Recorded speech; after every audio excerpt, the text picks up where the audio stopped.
కొంతమంది ఏమనుకుంటారంటే సమయానుకూలంగా సలహాలు సూచనలు ఇవ్వడానికి ఉంటాయి, పాటించడానికి ఉండవు అని అనుకుంటారు. ఎందుకు అని అంటే తమ దాకా వస్తే కానీ తమకు అర్థం కాదన్నట్టు నిజంగానే కక్ష సాధింపు చర్యలకు పాల్పడే ఆలోచననే ఈ రాష్ట్ర ప్రభుత్వానికి ఉండి ఉంటే ఈరోజు అక్కడ కూర్చొని అక్కడ నించొని నోటికొచ్చింది మాట్లాడే అవకాశం ఉండకపోతుండే. చెంచల్గూడనో చెర్లపల్లిలో మమ్మల్ని ఎక్కడైతే పెట్టినరో డిటెన్షన్ సెల్లో ఎవరిని కలవకుంటే నిర్బంధించినరో అక్కడనే మీరుండేటోళ్ళు. కానీ మా ప్రభుత్వం 15 నెలల్లో ఎవరి మీద కూడా కక్షా సాధింపు చర్యలకు పాల్పడలేదు. అధ్యక్ష, డ్రోన్ ఎగరేసిందని, డ్రోన్ ఎగరేస్తే ఎవరైనా అనుమతి తీసుకోకుండా ఒక డ్రోన్ ఎగరేస్తే ఆ డ్రోన్కు 500 రూపాయలు ఫైన్ వేస్తారు అధ్యక్ష. కానీ పార్లమెంట్ సభ్యుడిగా కాంగ్రెస్ పార్టీ వర్కింగ్ ప్రెసిడెంట్గా నన్ను అరెస్టు చేసి జైలుకు పంపించి మామూలుగా దానికి 500 రూపాయల ఫైన్ ఉంటే బిలో 7 years ఉంటే రిమాండ్కే పంపరు, పోలీస్ స్టేషన్ బెయిల్ ఇవ్వాలి. కానీ అధికారాన్ని అడ్డం పెట్టుకొని అన్ని రకాల వ్యవస్థల మీద ప్రభావితం చేసి చెర్లపల్లి జైలుకు పంపించి నక్సలైట్లు ఐఎస్ఐ తీవ్రవాదులు ఉండే డిటెన్షన్ సెల్లో ఒక కాంపౌండ్లో ఏ ఒక్క ఖైదీని లేకుండా 7 ఫీట్లు బై 12 ఫీట్లు ఉంటే అందులో 3.5 ఫీట్లు పండుకోవడానికి దిమ్మె ఉంటుంది, ఒక చిన్న బాత్రూమ్ ఉంటుంది అధ్యక్ష. 16 రోజులు డిటెన్షన్ సెల్లో ఒక్క మనిషిని చూడకుండా నన్ను నిర్బంధించిన ఆ కోపాన్ని దిగమింగుకొని రాష్ట్ర ప్రయోజనాల కోసం ఈరోజు పనిచేస్తున్నా అధ్యక్ష. రాత్రిపూట పడుకోవడానికి లైట్ బంద్ చేయకుండా ట్యూబ్ లైట్లు ఆన్లో పెడితే అది ఓపెన్ ఎయిర్ జైలు.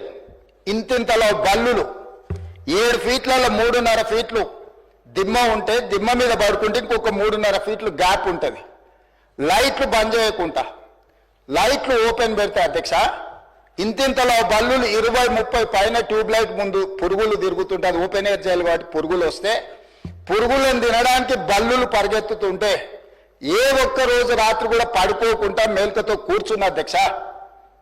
బయట కానిస్టేబుల్ లైట్ బంద్ చేయవా పడుకుంటా అంటే లేదు సార్ పైనుంచి ఆదేశాలు ఉన్నాయి, ఆ ట్యూబ్ లైట్లు బంద్ చేస్తే మీరు పడుకుంటారు కాబట్టి ట్యూబ్ లైట్లు ఆన్లోనే పెట్టమని. ఆ ట్యూబ్ లైట్ స్విచ్ బయట ఉంటుంది అధ్యక్ష, లోపల ఉండదు.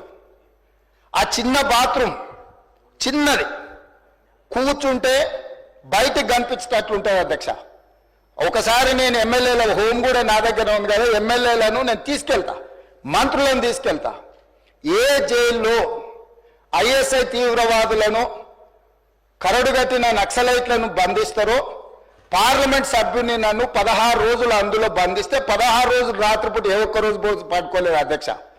పొద్దున పూట బయటకు వదిలినప్పుడు 6 గంటలకు వచ్చి ఖైదీలను బయటకు వదులుతారు కదా అధ్యక్ష. బయట ఒక చెట్టు ఉంటే 16 రోజులు పొద్దున పూట చెట్టు కింద పడుకున్న అధ్యక్ష. అయినా నేను కోపం ప్రదర్శించలే. ఇవన్నీ కూడా దేవుడు అనేటోడు ఉంటాడు, చూస్తాడు, అంతకు 4 ఇంతలు అనుభవిస్తారని నేను అనుకున్నా. సరిగ్గా నేను ప్రమాణ స్వీకారం చేసే రోజే నా మీద కక్ష సాధించిన వాళ్ళని దేవుడే చూపించి దావకంలో షరీక్ చేపించింది అధ్యక్ష. నేను ఎవరిని ఏం అనాల్సిన పని లేదు. మొదటిసారి నన్ను జైల్లో ఎన్ని రోజులు పెట్టినరో వాళ్ళకి తెలుసు. నా బిడ్డ లగ్గం ఉంటే కూడా లగ్గానికి ఇంటరిం బెయిల్ 2 గంటలు పోయి లగ్గం చూడడానికి కూడా అభ్యంతరం పెట్టి ఢిల్లీ నుంచి న్యాయవాదులను తీసుకొచ్చి ఇక్కడ వాదించి ఆయన బిడ్డ లగ్గపత్రిక రాసుకోవడానికి కూడా వెళ్ళడానికి వీల్లేదు అని చెప్పి కోర్టులో వాదించిన వాదనలు అక్కడ ఉన్నాయి అధ్యక్ష. కోర్టు నాకు కండిషనల్ బెయిల్ ఇచ్చింది అధ్యక్ష. చెర్లపల్లి జైలు నుంచి ఎన్కన్వెన్షన్ ఫంక్షన్ హాల్కి పోయి నా బిడ్డ లగ్గపత్రిక రాసుకొని అక్కడి నుంచి సీదా మళ్ళీ చెర్లపల్లి జైలుకు పోయిన అధ్యక్ష. రాజకీయ కక్షా సాధింపు మీద నాదా? నా బిడ్డ లగ్గానికే పోకుంటే నన్ను అడ్డుకున్నా ఎవరికైనా అధ్యక్ష, మన పిల్లల కంటే మనకేముంటుంది అధ్యక్ష ఈ భూమి మీద? నా బిడ్డ లగ్గానికి లగ్గపత్రిక రాసుకోవడానికి కూడా అడ్డుకుంటే కూడా నేను మిమ్మల్ని ఏమనలే. నేను పార్లమెంట్ సభ్యుడిగా ఉంటే, పార్టీ వర్కింగ్ ప్రెసిడెంట్గా ఉంటే ఎవరో జర్నలిస్టు డ్రోన్ ఎగరేసి వాళ్ళ విలాసవంతమైన బంగ్లాల వివరాలు తీసుకొచ్చి నాకు అందిస్తే వాటిని పత్రికలకు విడుదల చేసిన పాపానికి నన్ను అక్రమ కేసులు పెట్టి అదే చెర్లపల్లి జైల్లో డిటెన్షన్ సెల్లో పెట్టారు అధ్యక్ష. 16 రోజులు నిద్రలేని రాత్రులు గడిపిన పార్లమెంట్ సభ్యుడిగా, పార్టీ వర్కింగ్ ప్రెసిడెంట్గా అయినా నేను కక్ష చూపించలేదు అధ్యక్ష. నిజంగానే నేను కక్ష చూపించదలుచుకుంటే మీ కుటుంబంలో ఒక్కరు కూడా బయట ఉండరు అధ్యక్ష. అందరు చెర్లపల్లినే నేను ఎలా ఎన్నికల ముందు చెప్పినట్టు మీకు డబుల్ బెడ్రూమ్ ఇల్లు మీరు పేదలకు కట్టియలే, మీ గ్యారంటీ కట్టిస్తే మీ కుటుంబానికి డబుల్ బెడ్రూమ్ ఇల్లు అని చెప్పుంటే అధ్యక్ష. ఎన్నికల హామీలు అమలు చేయలేదంటుంది కదా అధ్యక్ష. ఎన్నికలప్పుడు ఈ హామీ కూడా ఇచ్చిన ఆ కుటుంబానికి చెర్లపల్లి జైల్లో డబుల్ బెడ్రూమ్ కట్టిస్తా, కొడుకు కోడలు అల్లుడు బిడ్డ ఉంటే వేరే వేరే ఎందుకుంటారు, అందరినీ కలిసి ఒకటే దగ్గర ఉండేటట్టు కట్టిస్తాను. కానీ ఆ హామీ కూడా నేను అమలు చేయలే. ఎందుకంటే నేను విఘ్నత ప్రదర్శించాలనుకున్నా. ఈ అధికారం ప్రజలు ఇచ్చింది ప్రజల సంక్షేమం కోసం, తెలంగాణ రాష్ట్ర అభివృద్ధి కోసం, పారదర్శకమైన పరిపాలన అందించడం కోసం నాకు అధికారం ఇచ్చిండ్రు. ప్రజలు ఇంత పెద్ద అధికారాన్ని, ఇంత పెద్ద బాధ్యతను ఈ వయసులో నాకు అప్పచెప్పింది నా కోపం కోసమో, లేకపోతే నన్ను నా పట్ల వాళ్ళు వ్యవహరించిన విధంగానే వాళ్ళ పట్ల నేను వ్యవహరించడానికి ప్రజలు నాకు అధికారం ఇవ్వలేదని విచక్షణను ఉపయోగించి ఈరోజు కూడా వాళ్ళ మీద ఇంతవరకు అక్రమ కేసులు పెట్టలేదు అధ్యక్ష. కానీ సొంత పార్టీ ఆఫీసులో కూలీ మనుషులను తెప్పించి రికార్డ్ చేయించి పచ్చి బూతులు మీరు తిట్టిస్తే కూడా చంపలు వలగొట్టేంత శక్తి ఉన్న సంవయనంతో ఊరుకున్న అధ్యక్ష. ఎవరైనా బజార్లో ఏదైనా మాట్లాడితే మాట్లాడిన దాన్ని కూడా సెన్సర్ చేస్తాం. బూతులు మాట్లాడినప్పుడు ఒక బీప్ పెడతాం అధ్యక్ష, టెలికాస్ట్ చేయొద్దని. కూలీ పైసలు ఇచ్చి కిరాయి మనుషులను పెట్టించి మీరు పచ్చి బూతులు మాట్లాడిచ్చినా నేను ఏమాత్రం కూడా కక్ష సాధింపు చర్యలకు పాల్పడలేదు అధ్యక్ష. కాబట్టి ఈరోజు మేమేదో కక్షా చర్యలకు పాల్పడుతున్నట్టు, మేము కక్షా చర్యలకే పాల్పడితే ముఖ్యమంత్రికి ఉన్న విశేషమైన అధికారాలతో మీరు ఒక్కరైనా బయట ఉండేటోళ్ళ. ఈరోజు తెలంగాణ సమాజం అన్నిటిని గమనిస్తుంది. ఎక్కడికి వెళ్ళానని అడుగుతూ ఇంకెన్ని రోజులు బయట వదిలేస్తావని తీసి లోపలే. అసలు నువ్వు లోపలేస్తావనే కదా నీకు ముఖ్యమంత్రి పదవి చేసింది, నువ్వెందుకు ఇట్లా సమయం పాటిస్తున్నావు లోపలేయమంటే కూడా నేను ఏ రోజు కూడా అటువైపు పోయలేదు అధ్యక్ష. అదేవిధంగా ధనిక రాష్ట్రం, మేము హామీలను అమలు చేసినాం. ఇక మేము సత్యహరిచంద్రుడు కూడా మమ్మల్ని చూసే నేర్చుకోవాలి, ఆయన కూడా మమ్మల్ని ఆదర్శంగా తీసుకోవాలి. ఇట్లాంటి మాటలు మాట్లాడుతుంటే పర్వాలేదు, వాళ్ళ గొప్పతనాలు వాళ్ళు చెప్పుకుంటే నా ఇప్పు నువ్వు గోకు, నీ ఇప్పు నేను గోకుతా అనే పాలసీలో వాళ్ళ గురించి వాళ్ళు గొప్పలు చెప్పుకుంటా అంటే నాకు అభ్యంతరం లేదు. కానీ ఒకటి రెండు విషయాలు, తెలంగాణ సమాజం వ్యవసాయ కూలీలు, వ్యవసాయ రైతులు, వ్యవసాయం మీదనే ఆధారపడ్డ ప్రజలు తెలంగాణలో దాదాపుగా 70% ఉన్నారు. 2014 ఎన్నికలలో ఘనత వహించిన చంద్రశేఖరరావు గారు రైతులకు ఇచ్చిన హామీ ₹1,00,000 రుణమాఫీ చేస్తా అని అధ్యక్ష. ఎన్నికలయ్యి అధికారంలోకి వచ్చిన తర్వాత ఏకమొత్తము ఏకదాటిగా ₹1,00,000 మేము రుణమాఫీ చెయ్యము, 4 విడతలుగా చేస్తామన్నారు అధ్యక్ష. ప్రతి సంవత్సరం మేము 25,000 4 విడతలే చేస్తామన్నారు. వీళ్ళు మొదటి 5 సంవత్సరాలు 2014 నుంచి 2018 వరకు ఎన్నికల వరకు వీళ్ళు చేసిన రుణమాఫీ ₹16,143 కోట్ల అధ్యక్ష. ఇందులో 4 విడతలుగా వీళ్ళు రుణమాఫీ చేసినందుకు, 4 సంవత్సరాలు వాయిదాల మీద చేసినందుకు దాదాపుగా మిత్తి కింద ₹2,630 కోట్ల పోయింది అధ్యక్ష. నికరంగా మిగిలింది వీళ్ళు చేసింది మొదటి 5 సంవత్సరాలలో ₹13,514 కోట్ల అధ్యక్ష. మొదటి విడత 5 సంవత్సరాలు కలిపి వారు చేసిన రుణమాఫీ. రెండవ విడత మళ్ళీ చెప్పింది అధ్యక్ష, మొదటిసారి చేయలేకపోయినాం, రెండవసారి గ్యారెంటీగా చేస్తాం, ఈసారి మమ్మల్ని నమ్మండి అన్నారు. సరే, ప్రజలు తెలంగాణ వాళ్ళు మంచోళ్ళు, మొదటిసారి పాపం కొత్తగా వచ్చిన రాష్ట్రం ఇప్పుడిప్పుడే సంసారం మొదలు పెట్టారు, రెండోసారి అయినా ఇచ్చిన మాట నిలబెట్టుకుంటారు కదా, మొదటిసారి చేసిన తప్పు చేయరని ప్రజలు రెండోసారి కూడా వాళ్ళని కనుకరించారు, వాళ్ళకి అధికారం ఇచ్చింది అధ్యక్ష. రెండోసారి ఏం చేసింది అధ్యక్ష, మొదటిసారి అయినా 4 సంవత్సరాలు ప్రతి సంవత్సరం కొంత 4 సంవత్సరాలు ఇచ్చింది అధ్యక్ష. రెండవసారి 4 సంవత్సరాలు ₹1 ఇవ్వాలి అధ్యక్ష. ఆఖరి సంవత్సరంలో వాళ్ళు చేసిన రుణమాఫీ ఎంత అంటే 21,35,557 మంది రైతులు అధ్యక్ష. రైతుల నెంబర్ మళ్ళొకసారి వినండి అధ్యక్ష. 21,35,557 మంది రైతు కుటుంబాలకు 11,909 కోట్ల రూపాయలు రుణమాఫీ చేసిండ్రు అధ్యక్ష. ఎప్పుడు 4వ సంవత్సరంలో. ఈ 11,909 కోట్ల రూపాయల రుణమాఫీలో మిత్తి కింద 8,515 కోట్ల రూపాయలు పోయింది అధ్యక్ష. కొండ నాలుకకు మందేస్తే ఉన్న నాలుక ఊడిపోయిందని వీళ్ళు 11,909 కోట్ల రూపాయలు రెండో విడత 4 సంవత్సరాల తర్వాత రుణమాఫీ చేస్తే 4 ఏళ్లు వీళ్ళు 0 రుణమాఫీ చేసినందుకు మిత్తి కింద 8,515 కోట్ల రూపాయలు పోయింది అధ్యక్ష.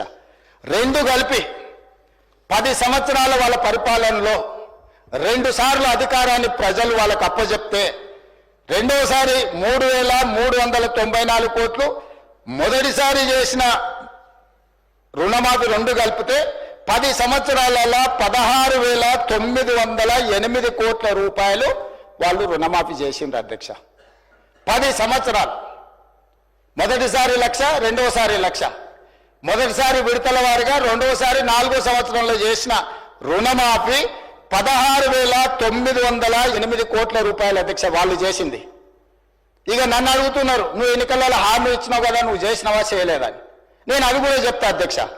25,35,964 మంది రైతులకు 20,617 కోట్ల రూపాయలు నేను రుణమాఫీ చేసిన అధ్యక్ష. 10 నెలలు తిరిగే లోపల 10 ఏళ్లలో ఆనాటి చంద్రశేఖరరావు గారు చేసిన రుణమాఫీ 16,908 కోట్ల రూపాయలు అయితే 10 నెలలు తిరగక ముందే 25,35,964 మంది రైతులకు 20,617 కోట్ల రూపాయలు రుణమాఫీ నేను చేసిన అధ్యక్ష. 2 లక్షల వరకు ప్రతి రైతుకు రుణమాఫీ చేసింది నేను.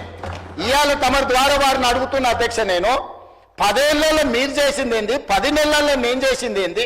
ఇప్పటికైనా మీ ఆలోచన విధానంలో మార్పు రాకపోతే, ప్రజలు శిక్షించినా ప్రజలు ఉరిదీసినా మీ ఆలోచన విధానంలో మీకు మార్పు రాలేదు అధ్యక్ష. అదే విధంగా వాళ్ళు రైతు బంధు గురించి చెప్తారు అధ్యక్ష. రైతు బంధు వాళ్ళు ఎన్నికల ముందల ఎగనామ పెట్టి ఎలక్షన్ కోడ్ను అడ్డం పెట్టి పారిపోయింది అధ్యక్ష.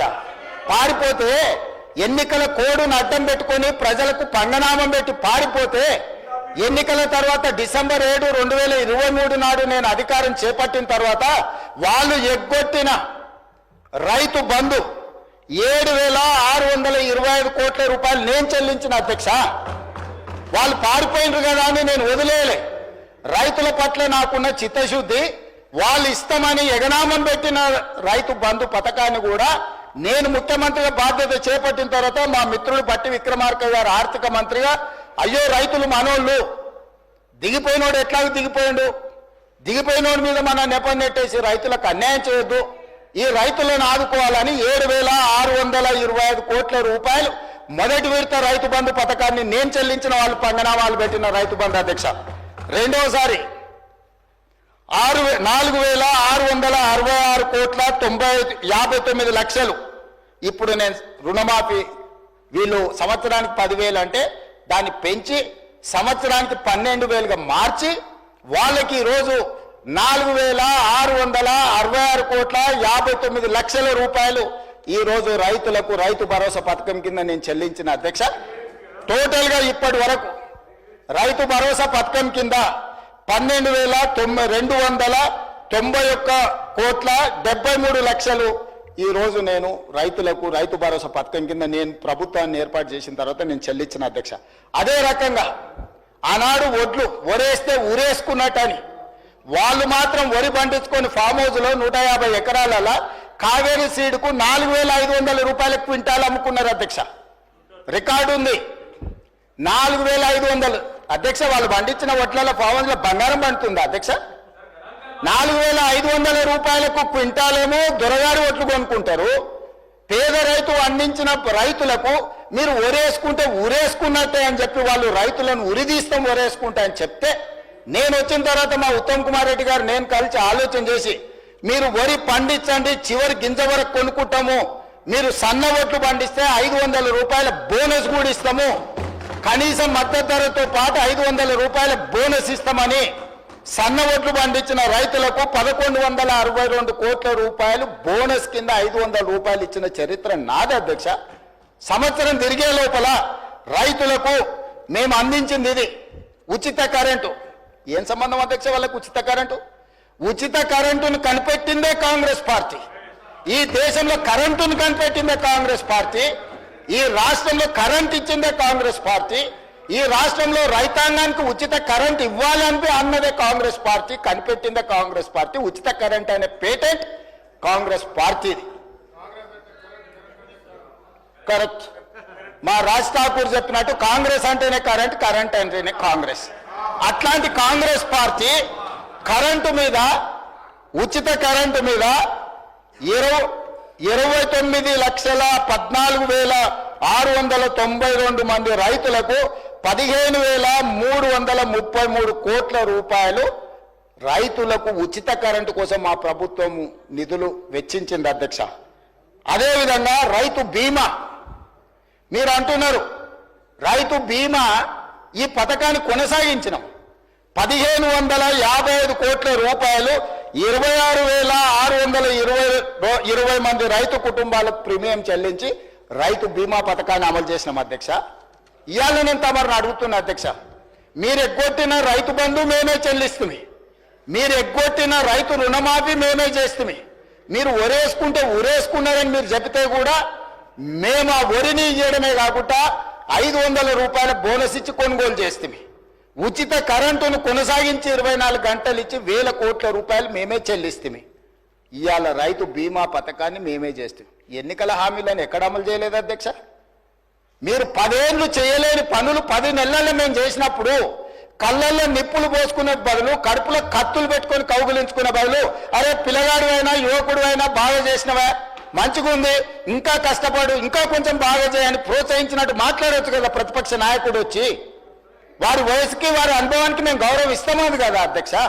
వారు ఒక్క రోజైనా ఒక్క మాట అయినా ఈ ప్రభుత్వం నన్ను అభినందించడం వారికి ఇష్టం లేకపోవచ్చు, ఎందుకంటే వారి కుర్చీని నేను గుంజుకున్నా కాబట్టి వారికి నా మీద కోపం ఉండొచ్చు, తప్పలేదు. కానీ ప్రభుత్వాన్ని నన్ను అభినందించాలి కదా అధ్యక్ష. ఇది పక్కన పెడితే వడగండ్ల వానలు గతంలో ఎన్నడూ అకాల వర్షాల వల్ల, వడగండ్ల వల్ల పంట నష్టం జరిగితే ఏ రోజు ఇయ్యలే. ఈ రోజు వడగండ్ల వానతోనే అకాల వర్షాలతో పంట నష్టం జరిగితే ప్రాంతాలు పర్యటించి ఎకరాకు 10,000 రూపాయల లాగా పంట నష్ట పరిహారం మేము అందించినాం అధ్యక్ష. అట్లా కూడా రైతులను మేము ఆదుకున్నాం. అదేవిధంగా ఇప్పుడు వారు చెప్తున్నారు ధనిక రాష్ట్రం, మీరు దివాలా తీసిన రాష్ట్రం ఎట్లా అంటారని. నేను కొన్ని లెక్కలు చెప్తా అధ్యక్ష. ఈ లెక్కలన్నిటిని విన్న తర్వాత ఈరోజు మనము ఊపర్ శర్వాణి అందరు పరేషాని అనేది ఉందా లేదా అనేది ఈరోజు రాష్ట్ర ప్రజలు ఆలోచన చేస్తారు అధ్యక్ష.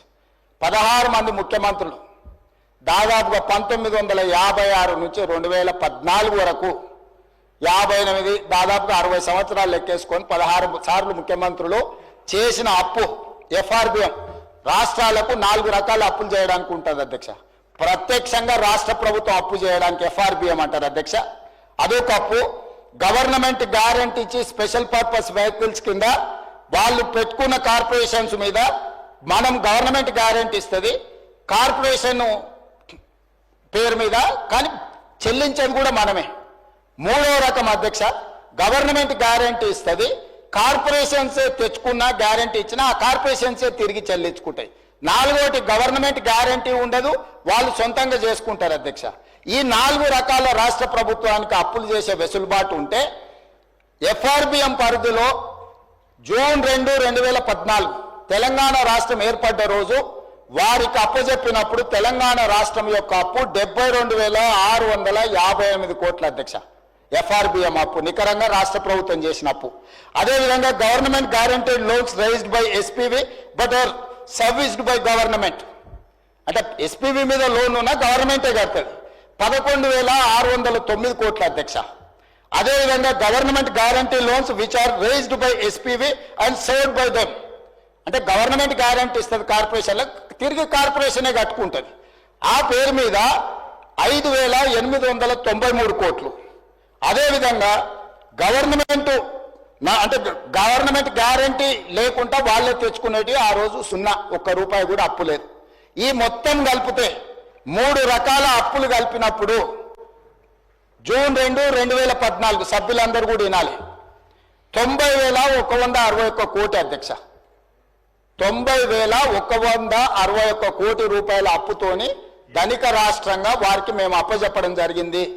తెలంగాణ రాష్ట్రం ఇవ్వడమే కాకుండా హైదరాబాద్ రాష్ట్రంతో కూడుకున్న తెలంగాణను మిగులు బడ్జెట్తో కేవలం 90,161 కోట్ల రూపాయల అప్పుతోని వాళ్ళకి రాష్ట్రాన్ని అప్పచెప్పినాం అధ్యక్ష. 10 సంవత్సరాలలో వాళ్ళు చేసింది కూడా చెప్తా అధ్యక్ష. 1/12/2023 7 తారీఖు నాడు నేను బాధ్యత తీసుకున్నా, కానీ లెక్కలు ఆ మంత్ వరకు తీసుకున్నాం. 1/12/2023 నాటికి FRBM అప్పులు 3,87,173 కోట్ల అధ్యక్ష. అంటే 3 లక్షల దాదాపుగా 20,000 కోట్లు ఈ 10 సంవత్సరాలలో వీళ్ళు తీసుకొచ్చారు అధ్యక్ష. అదేవిధంగా government guaranteed loans raise by SPV but service by government 1,27,209 కోట్ల అధ్యక్ష. అదేవిధంగా థర్డ్ కేటగిరీ కింద తెచ్చుకున్న లోన్లు 95,461 కోటి అధ్యక్ష. 4 non guarantee loans which are paid by corporations 59,414 కోట్ల అధ్యక్ష. ఈ 4 కేటగిరీల కింద 1/12/2023 నాడు మాకు అధికారాన్ని అప్పజెప్పేటప్పుడు బట్టి విక్రమార్క గారికి వారు అప్పజెప్పిన అప్పు 6,69,257 కోట్ల రూపాయల అధ్యక్ష. ఇది కాకు 6,69,257 కోట్లు ఇది నికరంగా అప్పులు. ఇది కాకుండా వీళ్ళు ఇచ్చిపోయింది ఏంది అధ్యక్ష? పేమెంట్లు పెండింగ్ అధ్యక్ష. వీళ్ళు మేము అభివృద్ధి చేసినామని ఏదైతే చెప్తుండ్రో వీళ్ళు చేసిన అభివృద్ధి ఏందనంటే మాకు అప్పులను ఇచ్చిపోయినారు అధ్యక్ష. 40,000 కోట్ల రూపాయలు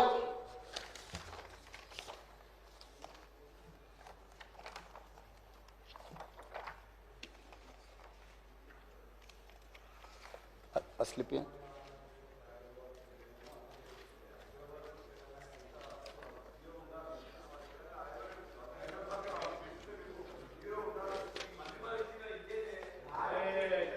స్పీకర్ సార్ 6,69,257 కోట్లు నికరంగా వీళ్ళు చేసిన 4 రకాల అప్పులు. అదేవిధంగా పెండింగ్ బిల్స్. ఇప్పుడు ఆ సర్పంచులు ఆత్మహత్యలు చేసుకున్నారు కదా అధ్యక్ష ఆ ప్రభుత్వంలో. ఇప్పుడు సర్పంచులు ధర్నాలు చేస్తున్నారు కదా అధ్యక్ష.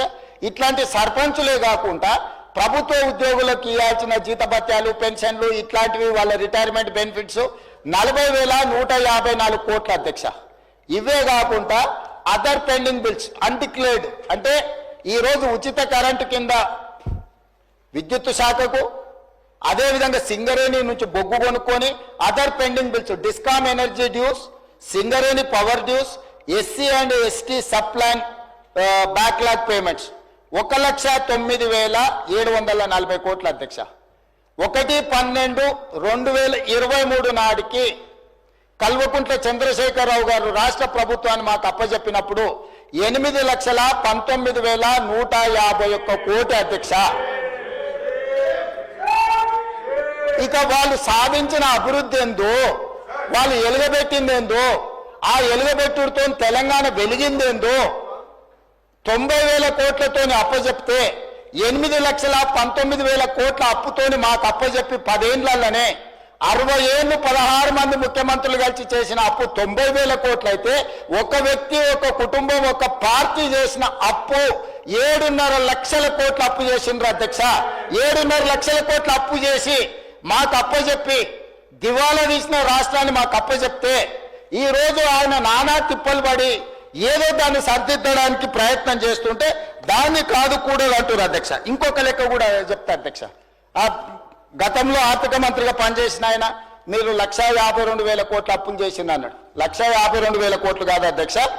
మేము మేము వచ్చిన 15 నెలల్లో 1,58,041 కోటి రూపాయలు మేము అప్పు చేసినాం అధ్యక్ష. నేను తక్కువ చెప్పట్లేదు, ఎక్కువ చేసినామని చెప్తున్నా. ఎందుకు చేసిన అధ్యక్ష? నేను 1,53,359 కోట్లు వాళ్ళు చేసిన అప్పుకు తప్పుకు నేను తిరిగి చెల్లించిన అధ్యక్ష.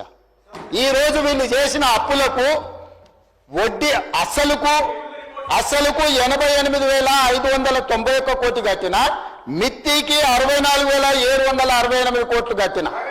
15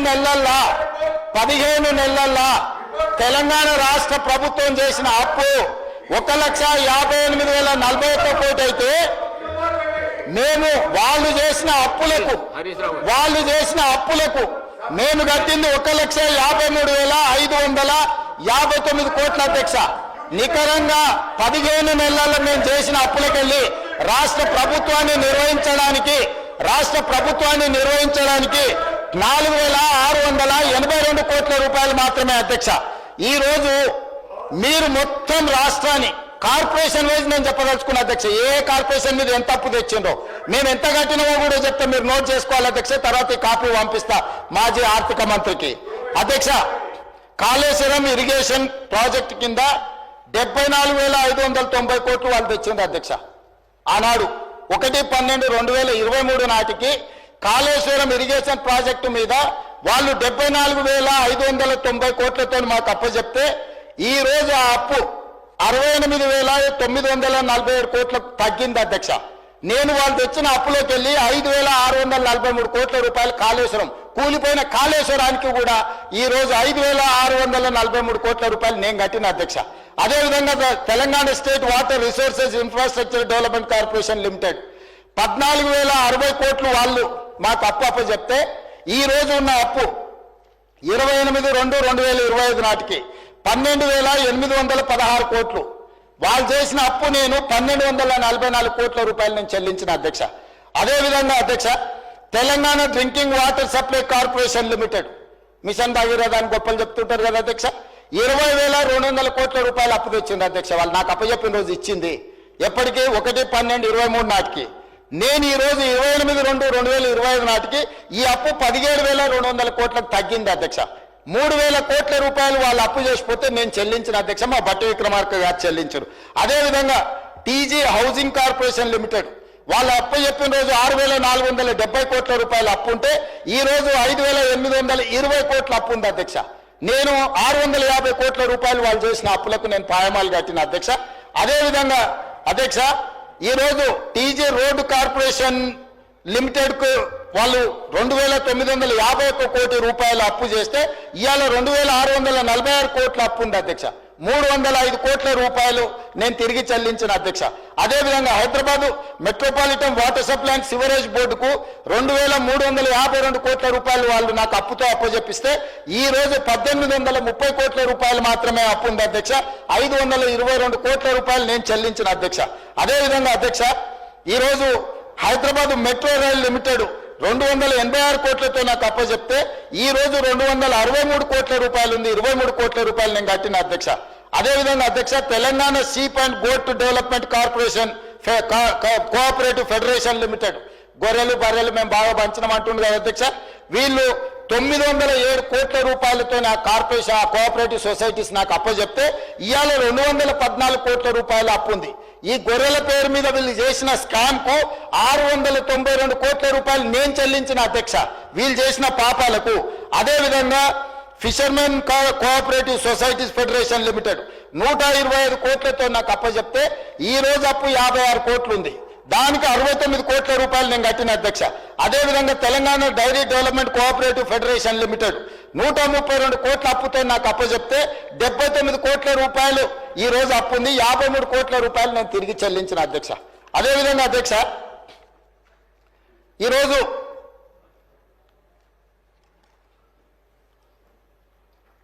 టీజీ పోలీస్ హౌసింగ్ కార్పొరేషన్ అధ్యక్ష 168 కోట్ల రూపాయలతో నాకు అప్పచెప్తే ఈ రోజు ఉన్న అప్పు 37 కోట్లు, అంటే 132 కోట్ల రూపాయలు నేను చెల్లించిన అధ్యక్ష.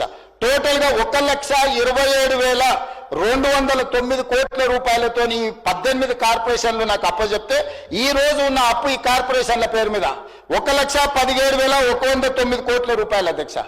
ఈ 15 నెలల వీళ్ళు చేసిన అప్పులకు 10,100 కోట్ల రూపాయలు ఈ 18 కార్పొరేషన్లలో కట్టిన అధ్యక్ష. ఇంకా అయిపోలేదు అధ్యక్ష, ఇంకా ఉన్నది.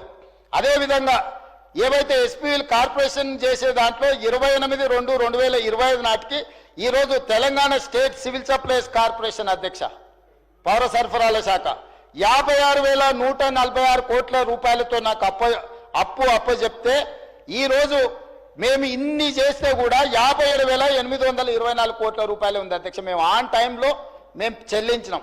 అదనంగా మేము చేసిన అప్పు 1728 కోట్ల రూపాయలు అధ్యక్ష. అదేవిధంగా అధ్యక్ష, టీజీ రోడ్ ట్రాన్స్పోర్ట్ కార్పొరేషన్ 1270 కోట్ల రూపాయలతో నాకు అప్పచెప్తే ఈ రోజు 735 కోట్ల రూపాయల అప్పు ఉంది అధ్యక్ష. అంటే 535 కోట్ల రూపాయలు నేను తిరిగి చెల్లించిన అధ్యక్ష. అదేవిధంగా జిహెచ్ఎంసి 1332 కోట్ల రూపాయలతో నాకు అప్పచెప్తే ఈ రోజు 1086 కోట్ల రూపాయల అప్పే ఉంది అధ్యక్ష. అంటే 246 కోట్ల రూపాయలు జిహెచ్ఎంసీలో వాళ్ళు చేసిన అప్పులకు నేను చెల్లించిన అధ్యక్ష. అదేవిధంగా డైరీ ఇన్ఫ్రాస్ట్రక్చర్ డెవలప్మెంట్ ఫండ్ 103 కోట్లతో నాకు అప్పచెప్తే ఈ రోజు 129 కోట్లు అయింది అధ్యక్ష. 26 కోట్లు మేము ఇక్కడ పెరిగింది అధ్యక్ష. Telangana northern power distribution corporation limited అంటే విద్యుత్ సరఫరా చేసే నార్థన్ కార్పొరేషన్ అధ్యక్ష. నార్థన్ కార్పొరేషన్ లో వాళ్ళు ఆ రోజు అప్పచెప్పింది 12,544 కోట్లతో వస్తే ఈ రోజు 17,209 కోట్ల రూపాయలు మేము పెరిగింది అధ్యక్ష. 4,000 మేము అదనంగా అప్పు చేసినాం అధ్యక్ష. టోటల్ గా ఈ రోజు మేం చేసిన అప్పులు అని మాట్లాడే దాంట్లో వీళ్ళు అన్ని 95,461 కోట్ల రూపాయలతో మాకు అప్పచెప్తే 1,24,419 కోట్ల రూపాయలు అధ్యక్ష. మేము టోటల్ గా ఈ అన్నిటినీ దాదాపు ఈ 14 కార్పొరేషన్ల మీద మేము అదనంగా చేసిన అప్పు 28,957 కోట్ల రూపాయలు అధ్యక్ష. అదేవిధంగా అధ్యక్ష, ఎనర్జీలో కూడా సేమ్ దీంట్లో ఇప్పుడు ట్రాన్స్కో కానీ లేకపోతే Telangana state power generation corporation కానీ Telangana state southern power distribution కానీ సింగరేణి కాలరీస్ కానీ అదేవిధంగా జిహెచ్ఎంసీ కానీ వీటన్నిటిని లెక్కేసుకుంటూ వస్తే 59,414 కోట్ల రూపాయలతో వీళ్ళు అప్పచెప్తే ఈ రోజు 59,956 కోట్ల రూపాయలు 543 కోట్ల రూపాయలు మాత్రమే 11 కార్పొరేషన్ల మీద అదనంగా ఉంది అధ్యక్ష. మరి మాజీ ఆర్థిక మంత్రి గారు 1,58,000 కోట్ల రూపాయలు మీరు అప్పులు చేసిందని అబద్ధాలు చెప్తుంటే ఏం చెప్పాలి అధ్యక్ష? 1,58,000 కోట్ల రూపాయలు మేము చేసిన అప్పు, మీరు చేసిన అప్పులకు 1,53,000 కోట్ల రూపాయలు చెల్లించాల్సి వచ్చింది. రాబోయే 45 నెలలు, ఇప్పుడు 15 నెలలు అయిపోయింది, 60 నెలలకు మేము ప్రభుత్వాన్ని ఏర్పాటు చేస్తే యావరేజ్గా ప్రతి నెల 10,000 కోట్ల రూపాయలు ఎఫ్ఆర్బిఎం పరిధిలో కానీ కార్పొరేషన్ల పరిధిలో కానీ కార్పొరేషన్లు తిరిగి చెల్లించే పరిధిలో కానీ ఈ 4 రకాల అప్పులల్లా ప్రతి నెల 10,000 కోట్ల రూపాయలు అప్పు తెచ్చి వాళ్ళు చేసిన తప్పులకు పాయమాలు కట్టినాం అధ్యక్ష. ఈ 1,52,000 కాదు, రాబోయే 45 నెలల్లో కూడా వాళ్ళు చేసిన అప్పుల కోసం చెల్లించడానికి ప్రతి నెల 10,000 కోట్ల రూపాయలు యావరేజ్గా అప్పు చేయాలి అధ్యక్ష. 60 నెలలు అంటే 6 లక్షల కోట్ల రూపాయలు ఈ రోజు వాళ్ళు చేసిన అప్పులకు తిరిగి చెల్లించడానికి అప్పులు చేయాల్సిన పరిస్థితి వచ్చింది అధ్యక్ష. అదేవిధంగా ఉద్యోగాల గురించి మాట్లాడుతుంటాడు అధ్యక్ష. మేము ఉద్యోగాలు నియమించినాం, మా మొత్తం నోటిఫికేషన్లన్నీ మేమే ఇచ్చినామని. మీరు నోటిఫికేషన్లు ఎప్పుడెప్పుడు ఇచ్చినో మొత్తం ఉన్నాయి అధ్యక్ష. ఒక 2-3 చెప్తా అధ్యక్ష. ల్యాబ్ టెక్నీషియన్స్ గ్రేడ్ 2 2017లో నోటిఫికేషన్ ఇచ్చింది అధ్యక్ష. ఫిజికల్ ఎడ్యుకేషన్ టీచర్స్ 2017లో నోటిఫికేషన్ ఇచ్చింది అధ్యక్ష. ఫిజియోథెరపిస్టులు 2017లో నోటిఫికేషన్లు ఇచ్చింది అధ్యక్ష. 2017లో నోటిఫికేషన్ ఇచ్చి 2023 వరకు వీళ్ళు నియామకాలు చేపట్టకపోవడం వల్ల 24 శాఖలల్లా వీళ్ళు ఇచ్చిన నోటిఫికేషన్ల నియామకాలు చేపట్టక నోటిఫికేషన్ ఇస్తారు, పరీక్షలు నిర్వహించరు, పరీక్షలు నిర్వహిస్తారు, కోర్టుల కేసులు వేపించి స్టేలు తీసుకొస్తారు. ఈ రకంగా వాళ్ళు, వాళ్ళ కుటుంబం, వాళ్ళ ఉద్యోగాలు ఎన్నికల్లో ప్రజలు తిరస్కరించిన కారుణ్య నియామకాల పేరు మీద ఎమ్మెల్సీలు లేకపోతే ప్లానింగ్ కమిషన్లు వైస్ చైర్మన్లు వాళ్ళ కుటుంబ సభ్యులకు అందరికీ కారుణ్య నియామకాలు చేసుకున్నారు అధ్యక్ష, ప్రజలు తిరస్కరిస్తే కూడా. కానీ నేను వచ్చిన తర్వాత ప్రభుత్వంలో పంచాయతీరాజ్ కావచ్చు, సింగరేణి కావచ్చు, వివిధ శాఖలల్లో 10 ఏళ్ల నుంచి ఎదురు చూసి కారుణ్య నియామకాలు చేపట్టకపోతే కారుణ్య నియామకాలతో పాటు మొత్తం చేపట్టిన నియామకాల పూర్తి వివరాలు నేను చెప్పదలుచుకున్నా అధ్యక్ష. ఈరోజు ఎందుకు అంటే ప్రజల్ని తప్పుదోవ పట్టించి ఉన్నది లేనిది ఉన్నది మీడియా మా చేతులుంది, మేము కొనుక్కున్నాం, మేము పెట్టుబడి పెట్టినాం, మా దగ్గర అన్నున్నాయి కాబట్టి మేము ఏమైనా అబద్ధాలు ప్రచారం చేసుకుంటాం, మా దగ్గర అవినీతి సొమ్ముంది కాబట్టి మేము ఇట్లనే ప్రచారం చేస్తామని బర్తగించి మాట్లాడుతుంటే ఇక ఎక్కడో ఒక దగ్గర నిజాలు చెప్పక పరిస్థితి వచ్చింది అధ్యక్ష. అందుకే ఈరోజు ఉద్యోగ నియామకాలకు సంబంధించి అధ్యక్ష ఈరోజు నేను చెప్పదలుచుకున్నాను అధ్యక్ష డీటెయిల్స్ అన్ని. ఎన్ని ఉద్యోగాలు మేము ఇచ్చినామో నేను సూటిగా ఈ సభ ద్వారా సవాల్ విసురుతున్నా అధ్యక్ష. మేము ఇచ్చిన ఉద్యోగాలు శాఖల వారిగా టోటల్గా నేను చెప్తాను అధ్యక్ష. ఈరోజు వీటన్నిటిని తీసుకొని 25 శాఖలలో నేను చేపట్టిన నియామకాల అధ్యక్ష. Agriculture and cooperation department 208, animal husbandry dairy development and fisheries department 173, అదేవిధంగా backward classes welfare department 5764, energy department 850, environment forest science and technology department 23, finance department 308, food and civil supplies department 71, general administration department 5, health medical and family welfare department 7517, higher education department 2361, home department 15526, అదేవిధంగా అధ్యక్ష industries and commerce department 7, irrigation and command area development department 1235, labour and employment department 128, minorities welfare department 1584, municipal administration and urban development department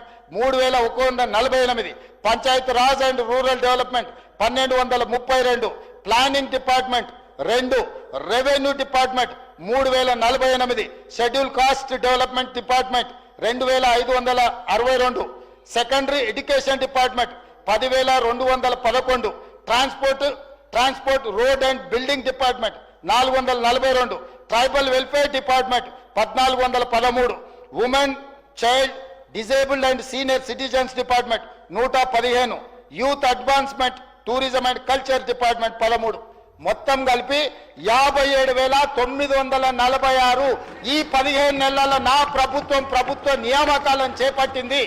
department wise ప్రతి వివరాలు నేను ఇక్కడ ఈ సభ ముందు పెడుతున్నా అధ్యక్ష.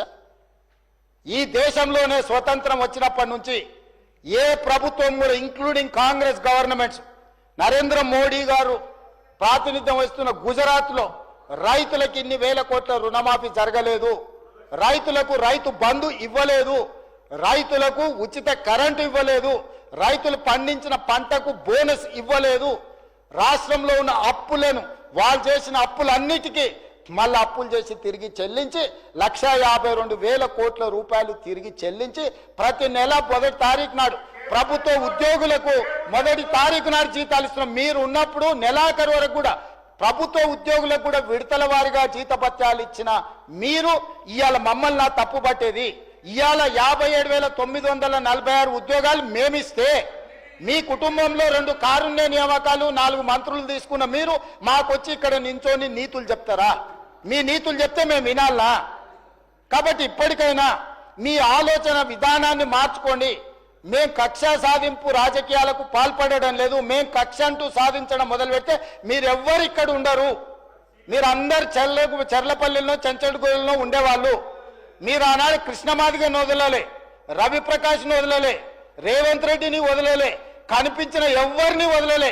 ఈ రోజు మీరు వెనుకేసుకొచ్చిన ఎవరైతే జర్నలిస్ట్ అనే ముసుగుదొడికి మీరు పోయి కలిసి వచ్చిండ్రో, ఎస్సీ ఎస్టీ కేసు పెట్టి మీరు జైలు వేస్తే ఆ అమ్మాయికి కూడా అడ్వకేట్ని పెట్టి బెయిల్ ఇప్పించింది నేను. ఇవాళ మీరు మీ దగ్గర అక్రమ సంపాదన ఉందని చెప్పి అబద్ధాలు ప్రచారం చేసి ఈ ప్రభుత్వాన్ని బద్నాం చేయాలని నోటికొచ్చింది మాట్లాడితే ఎట్లా అధ్యక్ష? ఇప్పటికైనా 10 సంవత్సరాలు మీరు చేసిన అప్పులకు తప్పులకు తెలంగాణ రాష్ట్రం శిక్ష అనుభవిస్తుంది. ఈ రోజు తెలంగాణ రాష్ట్రానికి ఉన్న అప్పు మీరు చెప్పినట్టు మేము ఒకవేళ 1,88,000 కోట్ల అప్పు చేసి ఉంటే, 1,58,000 కోట్ల అప్పే మేము చేసి ఉంటే ఈ అప్పు ఈరోజు 8 లక్షల పై కోట్లుగా ఉండేది. కానీ ఈరోజు తెలంగాణ రాష్ట్రానికి ఉన్న అప్పు 1/28/2/2025 నాటికి 7,38,707 కోట్లు మాత్రమే అప్పు ఉన్నది. ఇదేం తక్కువ కాదు. ఇవన్నీ మీరు ఇచ్చిపోయిన వారసత్వం. వారు ఆస్తులు సృష్టించడం అంటారు. ఏం సృష్టించారు అధ్యక్ష? ఒక్కటి చెప్పు. కాళేశ్వరం. మా వెంకటరెడ్డి గారు చెప్పారు అది కూలేశ్వరం అని. 3 ఏళ్లలో 1,02,000 కోట్లు కాంట్రాక్టర్లకు పే చేశారు. మొదటి 5 సంవత్సరాలు ఒక ఆయన మంత్రి, 5 సంవత్సరాలు ఇంకొక ఆయన మంత్రి. ఆ శాఖకు ఇద్దరు కలిసి పోటీలు పడి మొత్తం వాళ్ళు ఇంజనీరు, సైంటిస్టు, డాక్టరు, లాయరు, ఒకటి గోవింద సినిమా ఉంటుంది. వాళ్ళ ఇంటి నిండా ఫోటోలు ఉంటాయి. డాక్టర్గా, లాయర్గా, ఇంజనీర్గా, సైంటిస్ట్గా. నిజంగానే అమ్మాయి పెళ్లి చూపులకు వచ్చి అవన్నీ చూసి ఇవన్నీ చదువుకుంటామని పెళ్లి చేసుకుంటుంది. తర్వాత చూస్తే వానికి ఓనమాలు కూడా రావు, ఇడిచిపెట్టి పోతా అంటది. ఇంకా పెద్దలందరూ కూర్చొని పంచాయతీ తెస్తారు. అట్లా కాదురా నాయన, పెళ్ళి అయితే ఎట్లో గట్లా సంసారం చేయి, ఇట్లా కాదు కుదరదు, వాడికి ఫోటోలు దిగ పిచ్చి ఉన్నది, ఇవన్నీ పిచ్చి పనులు చేస్తుంటాడు, కాకపోతే మనిషి మంచోడే అని. ఇవాళ డాక్టర్లు, లాయర్లు, ఇంజనీర్లు 80,000 పుస్తకాలు అన్నీ మీరే చదివినాం అని చెప్పి కడితే అది కుప్ప కూలిపోయింది. దాంట్లో నీళ్లు నింపండి అంటుండు. నీళ్లు నింపితే కొట్టుకపోతుందని ఎన్డీఎస్ఏ చెప్తుంది. నీళ్లు నింపి కొట్టుకపోతే చూసినావా కాంగ్రెస్ వాళ్ళు, మేము కడితే కూలింది ఇప్పుడు వీళ్ళు కొట్టుకపోయేటట్టు చేసిరని మమ్మల్ని బద్నాం చేయాలని కంకణం కట్టుకొని తిరుగుతారు. 5 మంది రిటైర్డ్ చీఫ్ ఇంజనీర్లతో వాళ్ళే కమిటీ వేసారు కూలేశ్వరాన్ని ఎక్కడ కట్టాలని. ఈడ కడితే గ్యారెంటీగా కూలిపోతుంది, ఇది మాత్రం వద్దని వాళ్ళు వేసుకున్న రిటైర్డ్ తెలంగాణ ఇంజనీర్లు నివేదిక ఇచ్చారు. తుమ్మిడేటి దగ్గరనే కట్టండి, తర్వాత ప్రత్యామ్నాయాల కింద ఒకవేళ మీరు మేడిగడ్డ దగ్గర కట్టిరాలంటే ఇది కుప్ప కూలుతుందని వాళ్ళు తెలంగాణ వచ్చిన తర్వాత విజ్ఞత కలిగిన తెలంగాణ రిటైర్డ్ చీఫ్ ఇంజనీర్లు 5 మందితో వాళ్ళు కమిటీ వేస్తే కమిటీ స్పష్టమైన నివేదిక ఇచ్చింది అధ్యక్ష అక్కడ కట్టొద్దని. కానీ భరితెగింపుతోనే అక్కడ కడితే అది కూలిపోయింది. ప్రజల క్షమాపణ చెప్పి తప్పు జరిగింది ఏం చేద్దామని అడగకుండా ఇంకా బుకాయించే పని. అంతకుముందు ఏ ఊర్లో ఏది వండని, 7 జొన్నలు వండని, ఆమ్దాలు వండని, కొడంగల్ కందులు వండని, తాండూరులో ఏదన్నా వండని, కాళేశ్వరం నీళ్లతోనే అని. సూర్యాపేటలో ఏదన్నా పండితే అదే అంటారు, ఈడైతే అదే. కాళేశ్వరంతో మొత్తం ప్యాడిన్ ప్రపంచానికే ఒడ్ల ఆదర్శమని. అధ్యక్ష, కాళేశ్వరం కూలిపోయిన తర్వాత మొన్న జరిగిన వానాకాలంలో 1,56,00,000 మెట్రిక్ టన్నుల ఒడ్లు పండించినము. అది శ్రీరామ్ సాగరు, శ్రీపాదర, ఎల్లంపల్లి, శ్రీశైలము, నాగార్జున సాగరు, జూరాల, భీమా, కల్వకుర్తి, నెట్టంపాడు, కోయిల్ సాగరు, మంజిరా, అదేవిధంగా ఇక్కడ ఉండే ప్రాజెక్టులు అన్నీ ఆనాడు కాంగ్రెస్ పార్టీ లేకపోతే నిజాం సర్కార్ కట్టిన ప్రాజెక్టుల కింద 1,56,00,000 మెట్రిక్ టన్నుల వడ్లు మనం పండిస్తే ఈ గొప్పతనం అంతా తీసుకెళ్లి ఫామ్ హౌస్లో వండుకున్న వాళ్ళు వాళ్ళ ఖాతాలు రాసుకుంటారు అధ్యక్ష. ఎట్లా అధ్యక్ష? అబద్ధాలకు కూడా అర్థం ఉండాలి కదా అధ్యక్ష. అబద్ధాల పోటీ పెడితే వాళ్ళే 1, 2, 3, 4 1 నుంచి 100 వరకు అవార్డులని వాళ్ళే కొట్టేసేటట్టున్నారు అధ్యక్ష. ఎట్లా అధ్యక్ష ఇది? అందుకే నేను ఈరోజు చెప్తున్నా అధ్యక్ష, ఇట్లాంటి అబద్ధాల పునాదుల మీద మళ్ళీ మీరు గెలవరు. ఇట్లాంటి అబద్ధాలు మీరు మానకపోతే పార్లమెంట్లో గుండుసున్నిచ్చిరు. తర్వాత ఎన్నికల్లో అభ్యర్థులు పెట్టుకోలేని పరిస్థితి వచ్చింది, పోటీ చేయలేని పరిస్థితి ఉంది. పార్టీ కుప్పగూలినాక కూడా ఇంకా అర్థం చేసుకోకుండా ఇంకా శిథిలాలనే ఎత్తుక్కోవాలని, మా తాతలు నేతులు తాగినారు, మా మూతుల వాసన చూతురాండి అని ఈ గొప్పలేని అధ్యక్ష. పొంకనాల పోసిగానికంటే 3 ఎడ్లుంటే 36 దొడ్లు ఉన్నాయని చెప్పిండంటే వెనకటికి. ఇట్లనే ఉన్నది అధ్యక్ష వీళ్ళు చెప్పుకునేది. ఏందుంది మీ దగ్గర? ఏందుంది? అన్ని పోయినాయి, ఏం మిగల్లా. మీరు తెలంగాణకు ఏం మిగిల్చలేదు, మీ దగ్గర కూడా ఏం మిగల్లా. ఇప్పటికైనా మర్యాదగా నన్ను ఉండడం నేర్చుకోండి. మర్యాదగా ఉంటేనే ఏమన్నా ఉపయోగం ఉంటుంది. ఆ రోజు న్యూయార్క్లో అక్కడెక్కడో దీన్ని కాళేశ్వరం గురించి అడ్వర్టైజ్మెంట్ ఇచ్చారు. ప్రపంచంలో 8వ వింత అన్నారు. ఏమైంది అధ్యక్ష? వింత 3 ఏళ్లలో కుప్పగూలింది.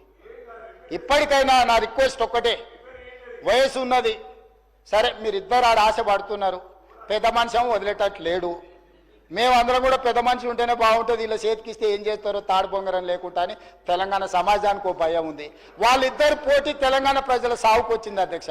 మీరు చూడండి, ఎప్పుడైనా ఒక ఆయన పొద్దున్నే ట్విట్టర్లో పెడతాడు, 11 గంటలకు ఒక ఆయన ప్రెస్ మీట్ పెడతాడు, 4 గంటలకు ఇంకొక ఆయన పర్యటన ఆడిపోయి ఇద్దంటారు. వీళ్ళందరూ చూసే వరకల్లా సాయంత్రం మేడం గారు అందరిని పిలిపించి సమావేశం పెడుతుంది. ఏం పోటీ ఇది?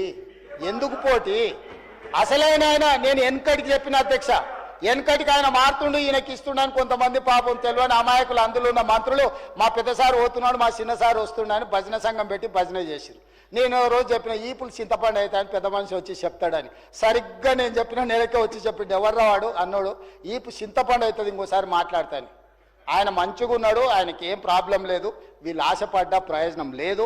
ఆయన బాగుండాలి, 100 ఏళ్ళు ఆరోగ్యంగా ఉండాలి, ఆయన ప్రతిపక్షంలో ఉండే ఆయన అనుభవాలతో మాకు సలహాలు ఇవ్వాలి. వాళ్ళిద్దరు ఆశపడి పోటీ పడి పెద్ద మనిషికి ఏమైనా ప్రమాదం తెచ్చేటట్టున్నారు అధ్యక్ష. మీరన్నా ఆ వేదిక మీద నుంచి ఆ పోలీసు వాళ్ళకు కొంచెం ఆదేశాలు ఇచ్చి వీళ్ళకు కూడా ఏదైనా జ్ఞానోదయం కలిగేటట్టు ఏదైనా 4 మంచి మాటలు చెప్పండి అధ్యక్ష. మా పెద్దలు జానారెడ్డి గారన్నా లేకపోయారు ఈ సభలో, కనీసం వాళ్ళకి ఏమైనా మంచి వచ్చేటో చెప్పనీకే. కాబట్టి దయచేసి ఇట్లాంటి పనులు మాని మీరు ప్రతిపక్ష పార్టీగా మీరు సలహాలు సూచనలు ఇవ్వండి, మాకేం అభ్యంతరం లేదని నేను తెలియజేస్తున్నా అధ్యక్ష. ధన్యవాదాలు అధ్యక్ష.